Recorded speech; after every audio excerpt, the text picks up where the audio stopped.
Voting యంత్రాలు కొంచెం దౌర్భాగ్యమైనటువంటి పరిస్థితి. ఒకసారి మనం విజయ్ కిరణ్ గారి దగ్గరికి వెళ్దాం. విజయ్ కిరణ్ గారు, మీరు మహానాడు ప్రాంగణాలన్నీ బ్రహ్మాండంగా విజువల్స్ అన్నీ చూస్తున్నాం, అద్భుతంగా అరేంజ్మెంట్స్ ఉన్నాయి. ఎక్కడన్నా ఒక ప్రాంగణానికి సరే దామోదరం సంజీవి అంటే ఇప్పుడు జనరేషన్ వాళ్ళకి తెలియదని ఒక మినహాయింపు ఏమైనా మీరు ఇచ్చుకోవచ్చు, కానీ జిఎంసీ బాలయోగి ప్రాంగణం అలాంటివి ఏమైనా పెట్టే అవకాశం ఉందా? కనీసం అలాంటి ఆలోచన ఉందా?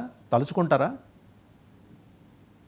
సార్, మీ ప్యానల్ సభ్యులకు ప్రేక్షకులందరూ కూడా గుడ్ ఈవినింగ్ అండి.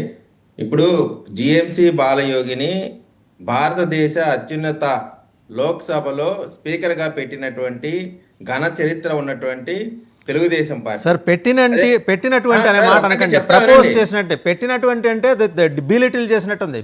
బాలయోగి క్యారెక్టర్ని హౌ కమ్ యూ బీలిటిల్ అండి? ఆయన విద్యావంతుడు.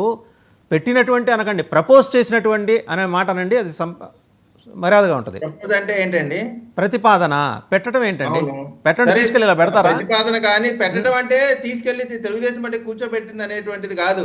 ఆ పదవికి తెలుగుదేశం పార్టీ పక్షాన అప్పుడున్నటువంటి అర్హుడు, ఆయన అర్హుడు. వినండి, మా భారతదేశ పార్లమెంట్ కి మా అభ్యర్థిగా బాలయోగి గారిని ప్రపోజ్ చేయటం, దాన్ని ఒప్పించి అందరితో చేపించడం. మీరు ప్రతిదాన్ని తప్పుగా ఏదో దాని భూతత్వంలో తప్పుగా కాదండి. పెట్టినటువంటి అనే మాట అయితే ఖచ్చితంగా పదప్రయోగం తప్పేనండి. పెట్టినటువంటి, ప్రపోజ్ చేసినటువంటి. సరే, ప్రపోజ్ చేశారు, వచ్చేలాగా చేశారు. ప్రపోజ్ మాత్రమే కాదు, స్పీకర్గా ఎన్నిక కాబట్టడానికి కూడా తెలుగుదేశం పార్టీయే ప్రధానమైన పాత్ర పోషించింది. తెలుగుదేశం పార్టీకి బీసీలకి ఎస్సీలకి ఏదో విడదీసి చెప్పాల్సినటువంటి ఇవాళ ప్రాంగణం ఇప్పుడు ఓవరాల్గా అది మహానాడు తెలుగుదేశం పార్టీకి సంబంధించి ఒక వేదికగా చేస్తూ ఉంటారు. ఇప్పుడు 4-5 వేదికలు ఉండవు, ఒకటే వేదిక ఉంటుంది. మీరు చూడండి, మిగతావన్నీ కూడా వంటశాలలు లేదా పార్కింగ్ వాటికి సంబంధించి ఒకటే వేదిక ఉంటుంది.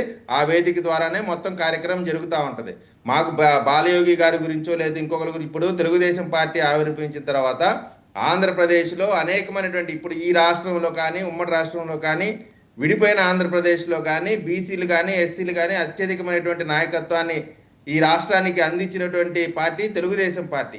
ఈ రోజు కూడా ఏ పార్టీలో చూసినా ప్రాముఖ్యంగా ఉండేటువంటి బీసీలు కానీ ఎస్సీలు కానీ తెలుగుదేశం పార్టీలో నుంచి రాజకీయంగా ఎదిగి తర్వాత ఇతర పార్టీలకు వెళ్ళేటువంటి పరిస్థితి. అంటే ఈ దేశానికి సంబంధించి అనేకమైన నాయకత్వాన్ని ఇచ్చినటువంటి పార్టీ.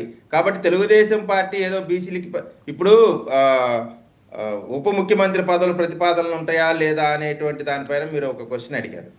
ఇప్పుడు మహానాడు అనేది కేవలం రాజకీయంగా తెలుగుదేశం పార్టీ ఇప్పటివరకు ఏం చేసింది, రాబోయే రోజుల్లో ఏం చేసిందే మాత్రమే కాకుండా ఈ రాష్ట్రంలో ప్రజలకి ఏమేమి వినూత్నమైనటువంటి కార్యక్రమాలు అందించాలా, లేదు ఇంకా వెల్ఫేర్కి సంబంధించి ఏమేమి ఇవ్వాలా అనేటువంటిది ఒక ప్రజలకు ఉపయోగపడేటువంటి ప్రతిపాదనలతో కూడా జరిగేటువంటి కార్యక్రమం మహానాడు.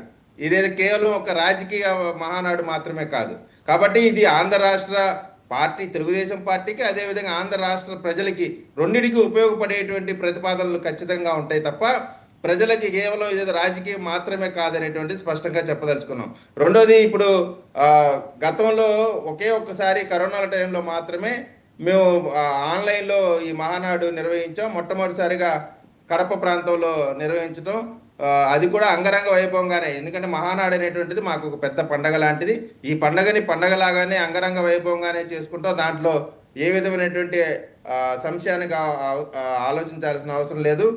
ఎక్కడైనా సరే ఇప్పుడు మీరు చూడండి, ఒక భారతదేశ వ్యాప్తంగా ఉన్నటువంటి అన్ని రాజకీయ పార్టీలకు సంబంధించి కూడా తెలుగుదేశం పార్టీ మహానాడు ఒక